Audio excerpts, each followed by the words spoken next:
Hey guys, this is Jason from Glitch in the System, and I just hope you guys are all being healthy and safe at home with all this COVID-19 coronavirus work from home stuff. So hopefully you guys are all healthy and none of you got sick, but if you did, hopefully you're recovering well. So today I'm just going to kind of talk about what it looks like for me to be working from home. If you guys don't know, I do work a full-time job. I work in healthcare, so I have plenty to do. They're allowing us to work from home, work remotely, since they don't want us to get sick. Obviously, it wouldn't look good for a healthcare company to have a bunch of employees get sick because they told them to go to work when they didn't absolutely need to, because since I'm in IT, I don't need to go to the office to do my job. But then also it's just public safety, right? So healthcare companies especially need to be responsible and say that these employees don't need to be in the office, so there's no reason to endanger them, and we need to practice social distancing. All right, so let's talk about some challenges of working from home. So first thing obviously is the schedule. So when you're at home and you don't have to do your normal routine of waking up early, getting ready, transportation to wherever you work, and all that stuff, you kind of get lazy. So I know myself and my other coworkers, my kids, everybody, it's like, since we don't need to be there, we don't need to do all the extra stuff, we're waking up later. So basically we're waking up just in time for our first meeting of the day, or for the first wherever. So for myself, I'm like waking up probably 2 hours, hour and a half, 2 hours later than I usually do, which means I'm staying up later at night because I can't sleep. But it's going to be kind of weird when we all go back to kind of normal situation where we do go into office, because I'm going to be used to this weird, awkward schedule. All right. Second challenge. So for me, I have two kids that are in school, middle school and high school, and they are doing the distance learning thing with their schools. And that is super challenging because it's basically the teachers are giving them work to do, but not really giving them any instruction or very much instruction on what to do. So they're not sitting in a class. They're not doing remote learning where the teachers are actually instructing them on, this is what you're doing, this is new material that I'm covering.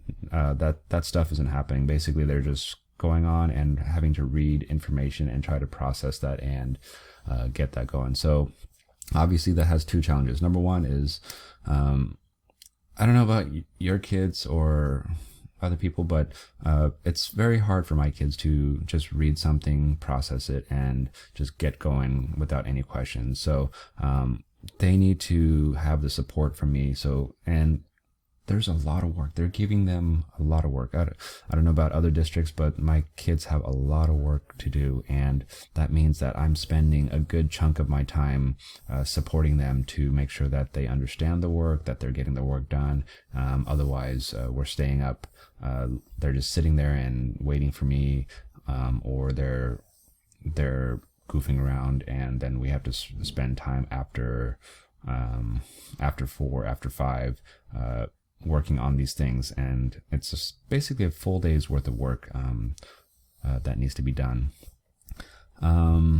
So next challenge that there is for working from home is communication. So obviously working with teams is there's always some sort of communication, but when you're near each other, you can kind of just say, hey, what about this and what about that? But when you're remote, then those things are a little hard to deal with. And also there's like the situation of people type differently than they speak. So you don't get all those subtle cues of they're happy, they're angry, they're joking when they're typing things, and things can be taken the wrong way, or urgency is not understood because there's no tone, there's no like body language to understand that this is more urgent, and it's not just like a casual conversation. So communication is definitely a hard thing to deal with.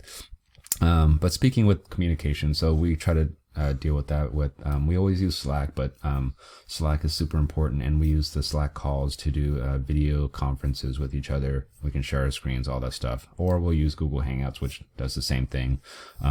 It's very important that you have a good camera and microphone, so I'm using not the one built into my computer, but I have I have a Snowball microphone and I have a Logitech camera, so picture comes in better, and then the sound quality comes in better for my microphone.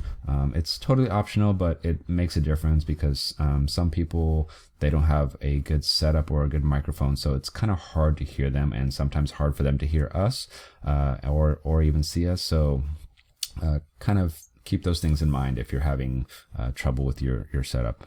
All right.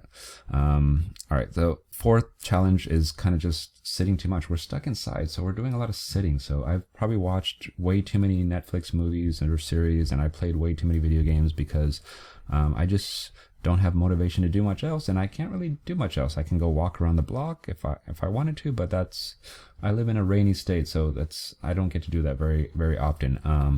And you just need to figure out other things to do, because I used to get my exercise in from my commute, because I used to walk about a mile each way from the bus stop to my office and then back, vice versa. So that I would get at least 2 miles worth of walking in, plus whatever walking I did around the office, whatever walking I did to go to lunch and all that stuff. So typical day, 4 to 5 miles at least of walking. But now I don't think I break a mile, even walking around the neighborhood, because just too much sitting, no motivation. All right. So some things that keep you busy. So obviously, if you've already got tired of watching movies, playing games, we've been cleaning the house. We've been fixing up the house. We repainted some rooms, fixing up the yard.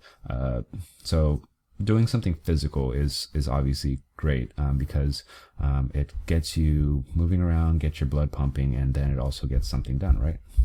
Okay. All right, so that's all I wanted to say. So be sure to stay safe and stay inside until things seem to clear up, and hopefully everybody is good going towards the future, and we can be done with this sooner than later. All right, see you later.